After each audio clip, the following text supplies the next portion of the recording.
নমস্কাৰ মই ইছমাইল আৰু আপোনালোকৰ মাজত আজিৰ দিনটোৰ কেইবাটাও গুৰুত্বপূৰ্ণ খবৰৰ কথা আলোচনা কৰিম।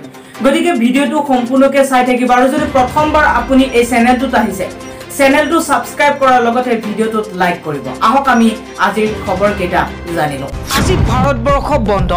বিজেপি নেতৃত্বাধীন চৰকাৰে কৃষকৰ স্বাৰ্থৰ সম্পূৰ্ণ পৰিপন্থী তিনিখন আইন জাপি দিবলৈ কৰা ষড়যন্ত্ৰৰ প্ৰতিবাদত দেশৰ কৃষক সংগঠনসমূহে যুটীয়াভাৱে 25 ছেপ্টেম্বৰত আহ্বান কৰিছে ভাৰত বন্ধৰ। এই বন্ধলৈ পূৰ্ণ সমৰ্থন কৰাৰ কথা ঘোষণা কৰিছে আঞ্চলিক গণমৰ্চাই।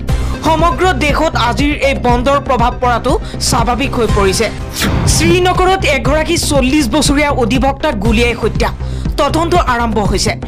জম্মু কাশ্মীৰৰ শ্ৰীনগৰত এগৰাকী 40 বছৰীয়া অধিবক্তাক গুলীয়াই হত্যা কৰা বুলি জানিব পৰা গৈছে। বৃহস্পতিবাৰে আবেলি শ্ৰীনগৰত সন্দেহজনক সন্ত্ৰাসবাদীয়ে নিচেই ওচৰৰ পৰা গুলীয়াই হত্যা কৰে অধিবক্তাজনক।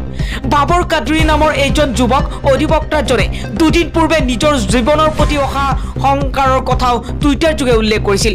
ইতিমধ্যে আৰম্ভ হৈছে সমগ্ৰ ঘটনাৰ তদন্ত। কৰোনা ভাইৰাছৰ বাবে কৰ্মসংস্থাপন হেৰুৱাইছে 50 কোটি মানুহে। কৰোনাৰ পৰা আমেৰিকাৰ দৰে বিশ্বৰ শক্তিশালী দেশেও হাত সাৰিব পৰা নাই।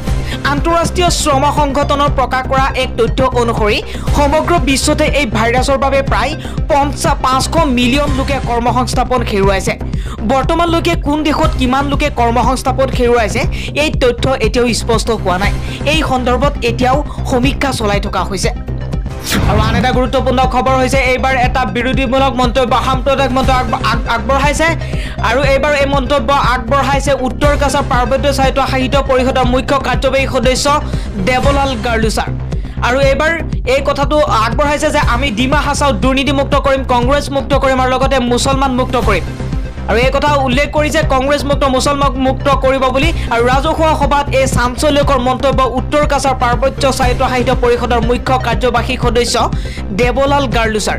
আৰু লগতে তেওঁ ক'লে যে ডিমা হাছাও দুৰ্নীতিমুক্ত হ'ব, কংগ্ৰেছ মুক্ত হ'ব আৰু লগতে মুছলমান মুক্ত কৰাৰ কথাটো আমি মনত ৰাখিব লাগিব বুলি উল্লেখ কৰিছে। আৰু ইয়াৰ পাছতে সমগ্ৰ অঞ্চলতে চাঞ্চল্যকৰ সৃষ্টি হোৱাৰ লগতে সমগ্ৰ অসমতে ইয়াৰ বাবে প্ৰতিবাদৰ সৃষ্টি হৈছে। কুখ্যাত প্ৰাক্তন ডিআইজিৰ সম্পত্তিৰ পাহাৰ ব্যৱসায়িক সাম্ৰাজ্যই সকলোৰে চকু কপালত তুলিছে।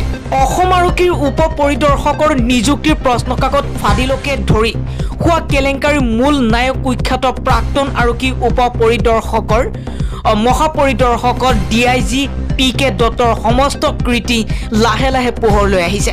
নিজৰ চাকৰি কালতে বিভিন্ন দুৰ্নীতি কেলেংকাৰীৰ অভিযোগ থকা PK দত্তৰ সম্পত্তিৰ পাহাৰ তথা ব্যৱসায়িক সাম্ৰাজ্যৰ ছবিখন পোহৰলৈ অহাৰ পাছত সকলোৰে চকু কপালত উঠিছে।